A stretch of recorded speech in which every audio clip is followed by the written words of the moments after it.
David, I know you wanted to start this Hey, you conversation. know, I do. I do. Okay, I'll let you. I'll let you this time. Typically, I have like the first No, words, I which I appreciate actually that. did, but you go ahead.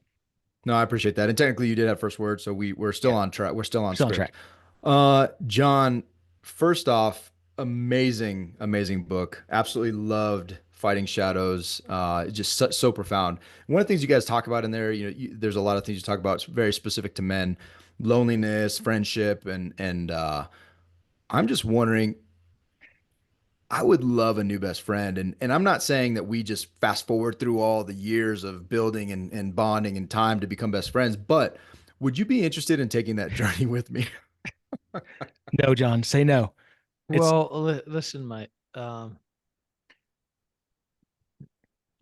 Let's just see what God does. Yeah. Let's just see what God good does. answer. That was a great answer. I I'll love be it. back. You guys are in Missouri. Are you in Missouri? Colorado. Colorado. Oh, Colorado. Yeah.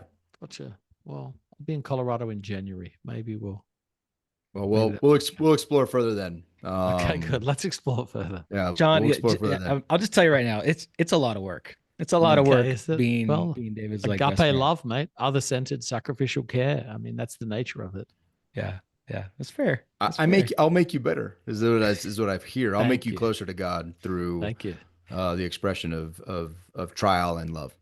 Would it be like iron sharpening iron or something amazing like that?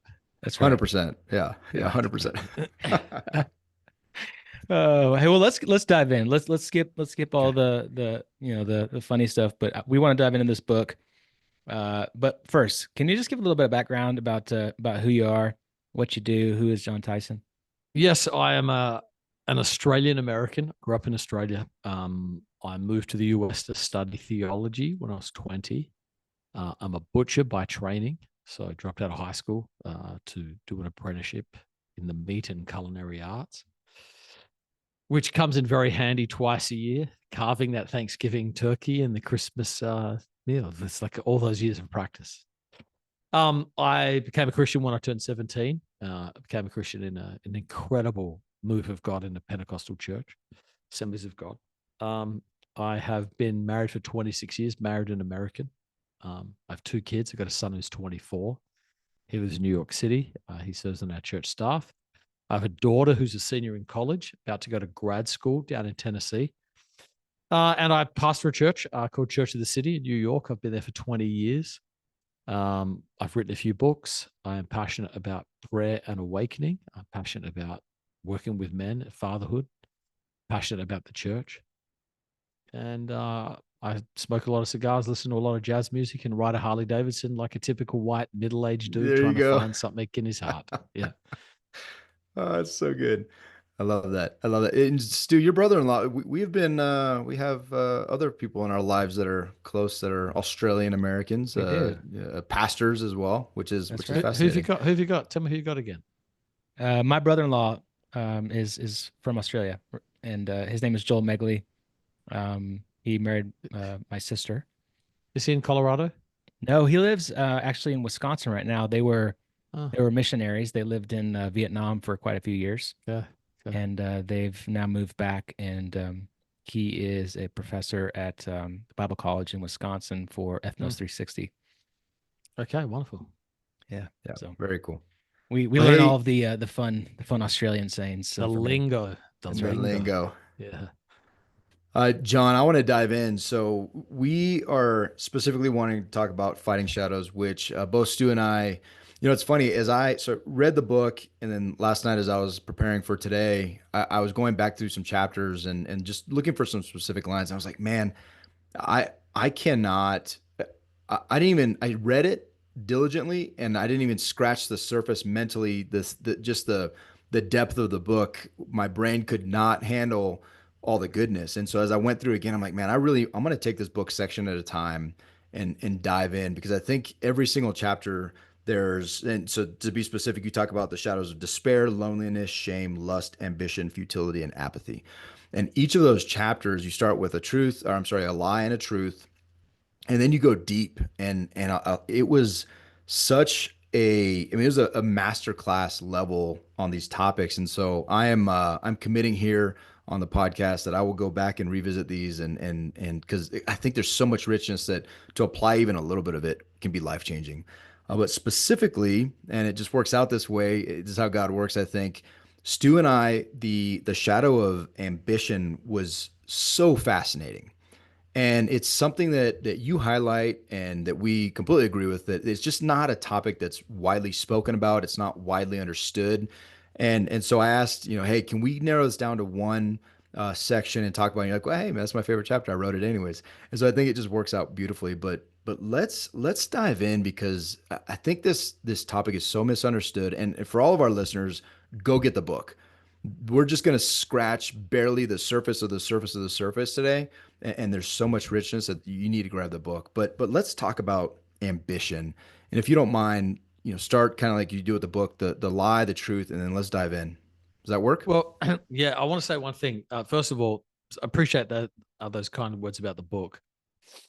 Um, I think the best thing about the book for men is not any particular chapter. It's the fact that we're hitting so many core themes in one book. Men need to talk about all of those things, but if you were to say to a guys, hey, let's do a 7-book men's study that will take us through the next 84 weeks, and we're going to process these things book by bit, most guys are not going to finish that study. So Nope. the best feedback we get is like, hey, man, this was coming after my heart week after week, and drudging a bunch of stuff up that would have normally taken a lot longer. So that I think is the thing that people enjoy the most, is not even the content, but just like those themes being forced out of the darkness and brought into the light. So I think that on its own makes the book worth doing with a few guys. Like, listen, man, let's just talk about this stuff. Hey, John, one other thing, just real fast Yeah. before you get into ambition. I think it was under the section of loneliness, but you said that what we don't realize is that something is so life-threatening until it's too late. And I feel like every single one of these shadows is that way. And you talked about it specifically in loneliness, but I think all of these, like, you don't realize it until it's too late, unless you're intentional about digging in and actually figuring this stuff out. So Yeah, I thought that was powerful. Okay, good. I agree. I'm talking about ambition. Ambition has been the number one struggle of my life. The dominant, you call it an idol, any personality test, any whatever you want to call it. I am going to be in that place where I am driven to do something significant with my life. My first memories as a kid is like doing well in sports and being like, how you like me now? Do you know what I mean? It's just sort of like there's that has been, it's not even the quest for affirmation as much as it is that sense of drivenness for it. Donald S. Whitney at the start of that chapter says one way to clarify your spirituality is to clarify your ambition. And ambition in the church is sort of a little bit of a dirty word. Like, our assumption is that anybody who's ambitious is not godly. Like, if you're ambitious, that's not godly.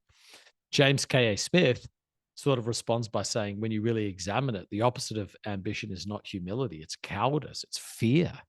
And so the people that never want anything or never do anything are the ones who feel like they can sit back and judge everybody. But sort of that timid apathy is not the godly alternative to ambition. Ambition is a biblical concept. Paul said, my ambition is to preach the gospel where Christ is not named. So the book of Romans is like, there's something I want that is driving me, and I'm coming after it. It says in 1 Thessalonians, make it your ambition to lead a quiet life, to work with your hands. So I think there's something in there about, it's desiring is good. Where that desire and hunger takes you determines whether your ambition is godly or ungodly. So most New Yorkers that I pastor are ambitious. You don't pay that much stupid rent and put up with that many rats and all the drama and the work hours and all of that if you don't want something. And New York is a great city because it's filled with people who want greatness. Unfortunately, when it's idolatrous, it does a ton of damage. One little book recommendation that's not in our book. I read a wonderful book on ambition called Return on Ambition. It's not a Christian book, but the implications are huge because in it, it's a woman who writes a book. She makes the case that you've got to figure out how to get to the edge of ambition where it's a gift and not to the point of ambition where it damages you. So ambition may get you your dream job, but if your dream job results in you neglecting your family, it turns out ambition it will damage you. And she says return on ambition. It's a commodity that you have to get the right return on before it becomes a negative commodity that does damage. I really love that framing, and I wish I'd read that book before I wrote that chapter, but I read it after I wrote that chapter. So yeah, it's like I think ambition is a potent fundamental good, but it is very, very easily misdirected towards the wrong things. Most of the good done in the world is done by men with holy ambition. And most of the damage that's done in the world is men with unholy ambition. And so the goal, this is what Jesus is about, is redirecting the desire for greatness from worldly greatness to kingdom greatness. That's the great quest of that has been the great journey of my heart, to redeem the ambition that I have. Jon, one of the things you said in the book that I thought was really, really interesting, you talked about a study and said that 86% of young Americans want to be social media influencers. And don't you? I totally do. Okay. I totally do. I love all the likes and the heartsies and the follows. Now, I'm curious, like, and this is probably an easy answer, but do you feel that because of the social media, because of the iPhone and the phone in front of yourself, do you think it's just exacerbated this problem even more so with this idea of ambition and success and lots of shiny objects? Yeah, 100%. It has given us the delusion that all opinions are equal. Yeah. So I mean, you don't even have to be invited onto a podcast now. If no one invites you, you can start your own podcast. Do you know That's what I what mean? we Like did. the platform is as available as ever, and it Yeah. requires nobody else to assist with it. So everyone, platforms used to be guarded, and in many ways, there was a process of earning your right to speak from it. And that has absolutely melted away to where everybody thinks that they have a right to be seen and heard. That's where most of the anxiety, like the social research says, that's where most of the anxiety sort of comes from. I just was at an event called Think's Next Gen Leader Summit, and there was a wonderful talk Rebecca Lyons gave on anxiety. And she said the third greatest cause of anxiety amongst Gen Z was the sense of feeling overlooked. And, FOMO, Wow. we sort of joke about that, fear of missing out. But like there's a tremendous sense. If you're a 14-year-old girl and you go on TikTok or Instagram and all of your friends are at a party and you are not invited and you realize that you have been left out. Now, when I was growing up, no one would know. You at least have a peaceful weekend, find out on Monday morning. So your whole weekend wasn't riddled with the what's wrong with me, why didn't they want, and then you move into sort of voyeurism where you're looking on and then you hate all your friends because you can't make sense of it. So yeah, I think you have to carefully guard against that. We need to pay attention to why we want attention and why we want what we want our ambition to achieve. Probably one of the most remembered sermons I ever gave at our church was from Nehemiah chapter 8. And it's when Ezra the priest come in and they build platforms so they can stand up and read the word of the Lord over people. And the people cried out, bring out the book of God. And we sort of said in our church, the only reason you need a platform is to declare the word of the Lord. And I said to my church, if I ever get up and it's just all starts being about me, I want you to yell out from the back of the room, bring out the book, because we don't want to hear from you. So I think all of us need to sort of interrogate our own hearts and ask the question, what do I want the platform for? Is this a way I'm going to overcompensate for my loneliness or inadequacies? So yeah, we definitely have to guard our hearts on that. Yeah, it's interesting as Stu, you're joking about that, but I know no kidding. I was reading about I think it was specifically how you broke it into ambition expressing itself through domination and recognition. And recognition, yeah. Right. And I as I was reading that, I was like, that is so amazing. I need to take a picture of this and post it. And I was so convicted in that moment. And it forced me and it ultimately came out to what I believe to be, I just want to share what this book offers, but it forced me to question what is my objective here to get something out of this post, right? Or is it It's the genuinely worst, to man. It's the Want some it's worst. heartsies? worse. Want some heartsies and some likesies? Some Harks and Lexi, but what I will honestly conclude on that is it was going to be completely focused on you in the book, right? And so it was more, man, this book needs to reach more hands because of things like this. But it forced me to pause. I was like, man, am I one of those 84%? If I were asked today, I would want to be an influencer, whatever. But if you don't mind talking about that too, like I found that to be fascinating, and I don't know if it was because of an Australian perspective, but the words around dominating, in particular, because I'm always saying, oh, dude, crush it, and I never even thought or considered that until reading this section of the book where you're like, hey, Mm. ambition, the manifestation of ambition a lot of times is domination and recognition. And I just found that to be very insightful. And so, if you don't mind, just some insight. Is that from an Australian perspective, or is that something you're noticing here? Is that something kind of ubiquitous in the Well, West? it is amongst the next generation because many cultures have been flattened by technology. So kids in Australia are looking at the same stuff as kids in the US. For an older generation, it definitely is. Um, so just a humorous note. I was working on a particular project in New York and I had created some content that was 100% unique to me, which means I'd basically taken some words. I knew exactly where I got them from. I put them together in a fresh frame. And I'd had a conversation with another pastor and he'd taken them from me without attributing them and put them in a book. And I was just really pissed. And why? And then so I'm just frustrated, like freaking taking my stuff. It's just driving me crazy.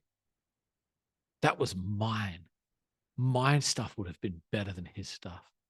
And people should know it came from me. It's all I felt godly. That's all godly. hang on a Totally sec. godly. I felt the Holy Spirit say, domination and recognition. And dude, I was put into such profound repentance, like fear of God. You just wrote a chapter on this, and this thing's still getting triggered in your heart. So yeah, man, that stuff is domination, the desire to win, and the need to look good while you're doing it. That is Satanism, mate. That is, Satan wanted the glory. He wanted victory over Jesus. He wanted all the attention. It's satanic. It's also very American. Um, the American, the American I don't know why I sense find that of funny. the American sense of yeah, it's the violence in the language, killing it, crushing, he's freaking destroying it. It's also aggressive. You go to the UK and they would say things like, "Oh, he's doing quite well. Oh, he's doing well. Yeah, he's quite well taken care of." In America, it's like destroying it. It's also competitive, the language. And so I think that does get into our psychology. America loves winners. Australia has what they call tall poppy syndrome, which means we humanize our leaders. Americans worship their leaders. And Wow. and so because in sometimes there's some sort of risk in, I don't know how you describe it. If you it's getting it's a lot more critical now because of politics. But if you elevate yourself, everyone's going to take shots at you. But in America, if you elevate yourself, a lot of people love you. And so I think tends to be more of a tendency to want that attention in the US. So yeah, man, it's complicated. The problem with crushing things is it's normally people that get crushed. Mm. Crushing it. Who's getting crushed? What's getting crushed? It's normally others, mate. That's why when it gets in the church, it can do so much damage in churches when pastors are crushing things to win. It's often people. That's not good. So we've got to be honest about this in our hearts, man. And we've Yeah. really got to ask God. I don't think Jesus, well, two things I want to say. Number one, what's amazing about Jesus is that Jesus made people believe that there was greatness in them. Like there was something. These are teenage fishermen that nobody had believed in or thought could be used in any significant way. Their life was like catching fish in a small village on the edge of the Roman Empire on their best days, getting a little bit of life. Jesus comes along and says, I'm going to make you fishers of men. I see more in you. So Jesus, number one, Jesus had a capacity to awaken greatness and vision in men. But then number two, he had to redirect that greatness.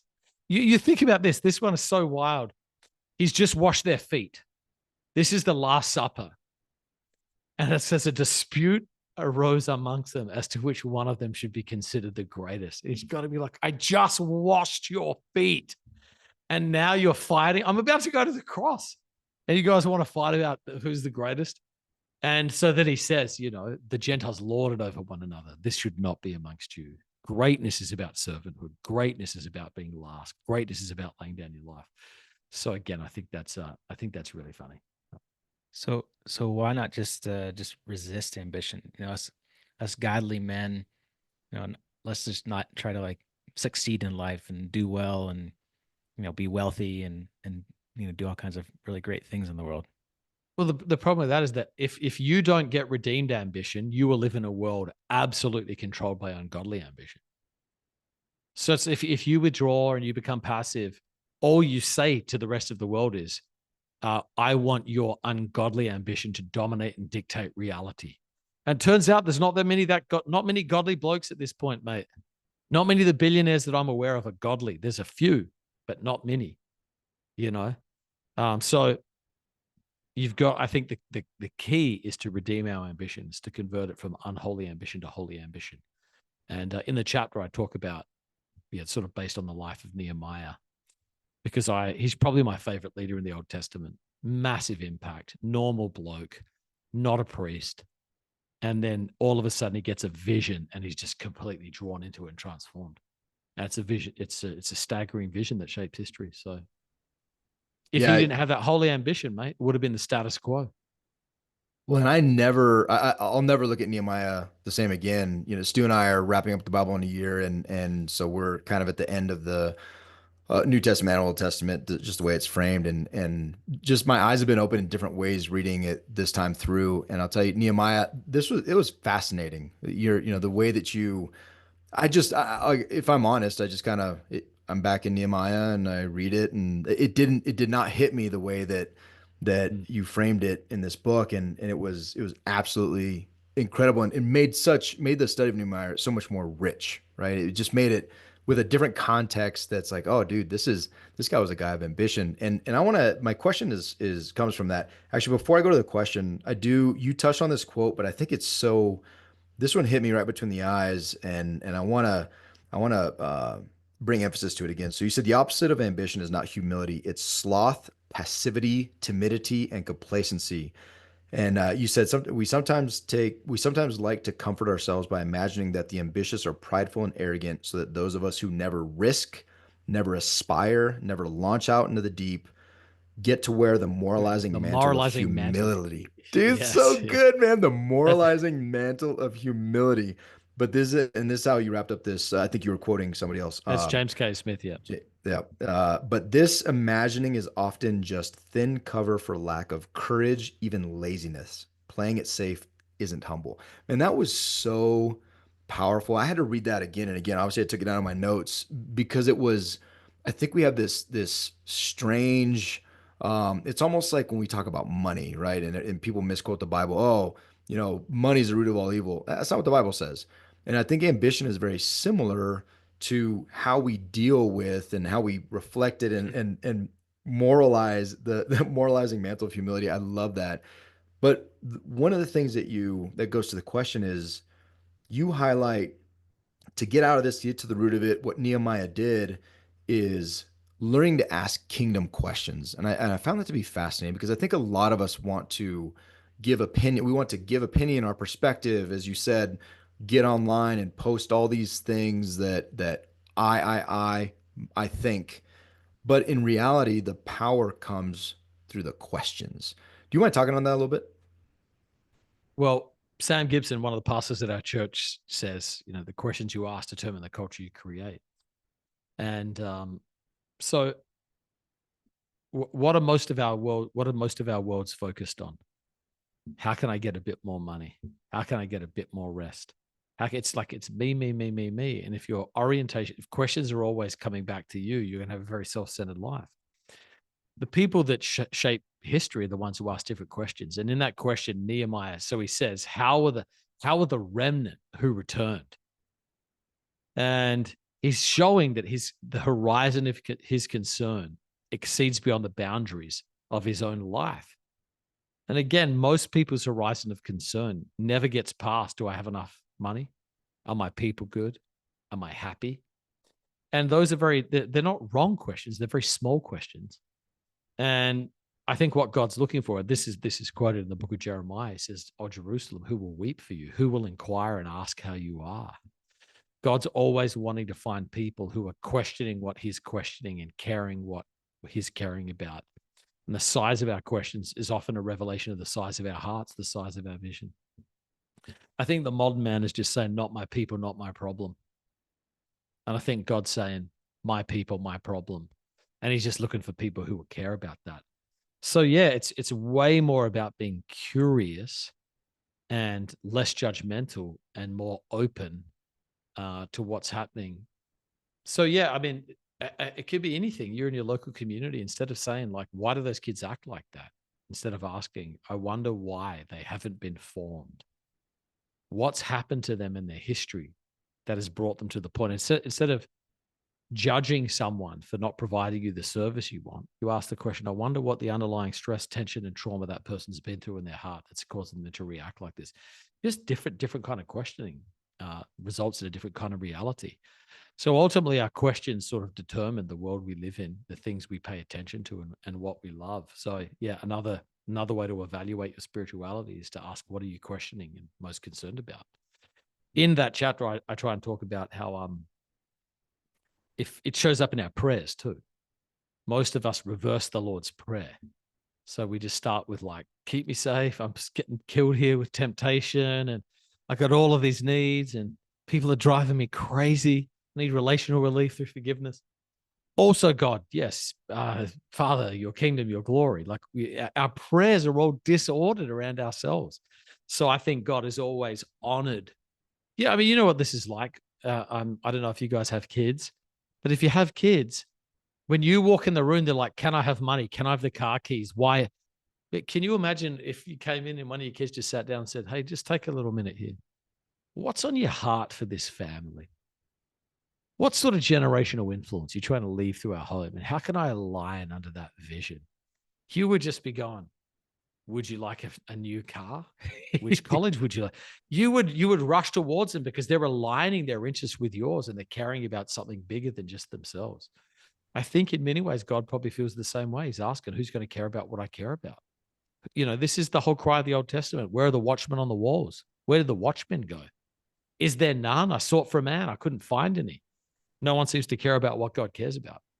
And you ask those questions and you get brought into the heart of God. You'll get into a conversation and unlock something in your relationship with God that I think would break many of us out of our boredom and selfishness. I just want to highlight before Stu's excellent question. Excellent. My kids always, that's the kind of conversations we have, That's particularly my 8-year-old. When he comes in, he's like, Dad, how can I serve this family today? That's what he always says. I sense that could be. So I was really applying that to the readers. Yeah, yeah. I was going to use your family because we're best friends. I was going to use that as an example. Oh, best friend sense already. Dang, that's fast, John. Yeah, just trying to do a good little My callback. my son asked my 6-year-old asked me if he could just eat candy all day this weekend, Halloween candy, and I finally like gave in. I just said, "Sure, buddy, just eat candy all day long," and he did, and all day, breakfast, lunch, and dinner, nothing else. And I thought like it was gonna prove a point to where like, hey, That candy's backfired. unhealthy. Totally That backfired. He felt fine, didn't get sick, just was That's like funny. running on sugar all day long. And I was like, I wonder what Jon Tyson thinks about that. Is that really being an intentional father? Listen, it sounds like you both had agreement about a passion that he wanted to pursue, and you entered into his world and went with it. No. The only thing I think you could have done better is if you'd eaten candy with him all day. That would have been incarnational parenting. Yeah, it's the next Dang. level up from intentional. Yeah. Next level. You know, joking aside, like how do we as parents, I think about this a lot. It's like, how am I modeling to my kids? How are they seeing me? have godly ambition? Like what am I doing as a dad to show that to my children, to let them see that? Because there's all this other stuff going on, right? Like they're going to be in social media, they're going to be on phones, they're going to have advertising, they're going to have marketing and media and all this stuff. So how do we as parents model this for our children so they see what godly ambition looks like? Well, part of it is you need to communicate with your kids what's in your heart. Most kids don't have a clue about their dad's inner world or what their dads do for a living. It's all abstract. So part of it's a little vision casting. Here's who I am. Here's what I'm about. This is what I do. So you've got to let them into your world by communicating the stuff that's sort of driving your life. Secondly, your kids know what you're passionate about because they watch your life. Sadly, most men are communicating that worshiping Jesus is the low light of the week. And the highlight of the week is the game or the adult hobby they do with their friends. All kids know what dads are passionate about. So part of your job is to align your heart with what you're actually passionate about. And your kids should say, tell me about your dad. Whoo, dad loves church, man. You should see him in worship. Dude, he's getting after it. Like he's more passionate for God about worship than he is about, the Broncos. I mean, like his level of passion is just extraordinary. I think my dad really loves Jesus. When I get up, my dad's in the world. I think in the word, I think he's passionate. When my dad prays, I see tears on his cheeks. He weeps sometimes. He's in touch with a force from another world where he's so caught up. I don't know what it is. Like you can't hide that stuff. And so you've got to get it. And then you have to model it in front of your kids. So number one is like, you got to get your heart right in the first place. That's why it's all heart work. God, you got to get to my heart. You got to break my heart. You got to move in my heart. And if you're apathetic, the first prayer you need to pray is like, help me to want you. Help me, Lord, I'm apathetic. Help my unapathy. You just got to get in and be honest with where you are, and then ask God to start increasing your vision and stirring your heart. And hopefully the book does that a little bit. Hopefully guys are getting this and like, oh gosh, I need more ambition, or God, change my ambition. But they see where it's coming from, man. Can't hide that stuff. Your kids know what you're passionate about. Go do an ambition audit. Go home, ask your wife, honey, what do you think I'm most passionate about in my life? And then don't argue with her. And then number two, ask your kids, what do you think dad loves the most? Yeah. I was actually going to say that. That's your ambition audit. Yeah. That's awesome. Yeah. And then hopefully your kids say, gosh, dad's killing it for Jesus, right? Like, is that? Yeah, he's freaking crushing it for Jesus. Right. He's crushing his life with God. Funny, a similar question we had talked about in our men's group. We're talking about asking our kids, like, what do we do? Like, what do we do? Hey kids, what does daddy do? Right. And my 6-year-old son, he said, you just play with me, dad. That's all you do is play with me. And it was over summer, right? So like the kids were off and I wasn't working a whole lot. And like his answer was, dad, you just play with me. I was like, all right, that's winning. All right. Winning. That's better than crushing. Playing. That's better than crushing. That's right. Dude, you are playing. You are depends on your perspective. I'm just yeah. Hey, so John, we're kind of coming on time, and I know you've got a gala to attend. Just all fancy, looking it's pretty. Just a world premiere of the movie Bonhoeffer, and if you want to see someone with some holy ambition, mate, Bonhoeffer the movie. I have no financial investment or in this film or whatever. Bonhoeffer is one of my heroes because when everybody else turned inward out of fear, he just said, stuff it. I don't care what it costs me. I will stand. And he ends up getting killed because of it. So I'll have to check that out. We'll give you some ambition. Thank you. Thank you for that. And I think just to wrap it up, we love action, right? We love kinetic. We love getting after it. Kinetic in the good sense, not kinetic as in like missiles and stuff. Not in the killing it sense. Yes. You pretty much wrap up the chapter with massive action in the world. Like that's the subtitle to that. I'm just curious, and for those men that are struggling, how do you take these concepts? How do you take these things and no kidding, turn that into, I want to serve God massively in action, and to your point, so that my kids, there's no doubt, to my friends, my wife, my kids, my family, there's no doubt left on who I serve and why I'm here. Well, I sort of close the chapter with getting it back to Jesus, which Jesus is the most holy ambition filled man you've ever met. Jesus asked questions that resulted in him having a heart for the world. Jesus' vision was bigger than just his own concerns. Jesus took massive action, goes and dies on the cross for our sins. Jesus is holy ambition embodied. So to become a man, a godly man, to be a man of holy ambition is to be like Jesus. And Jesus wasn't sitting around twiddling his thumbs, mate. He was 30 years doing manual labor in obscurity, just working. And then when he burst out, he's healing the sick, he's raising the dead, he's confronting injustice. Like he's about that life. So you should pour yourself out as a drink offering and stop doing dumb, trivial, meaningless things that help nobody else and don't even serve your own heart. Stop escaping your life.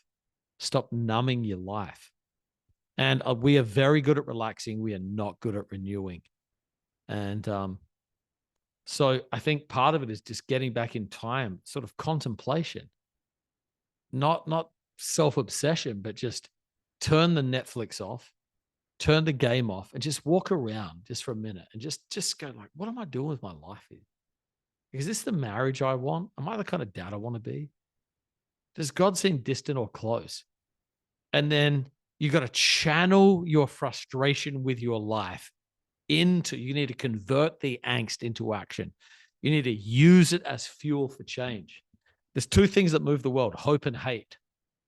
There can be a better future, and I'm sick and tired of where this thing is. So you got to poke into that. You lean into it. You got to sit in it. And I talk about the crystallization of discontent, which is just that sense of like, I will not, I refuse. But you got to push on it and push on it and push on it and push on it until you're going to snap.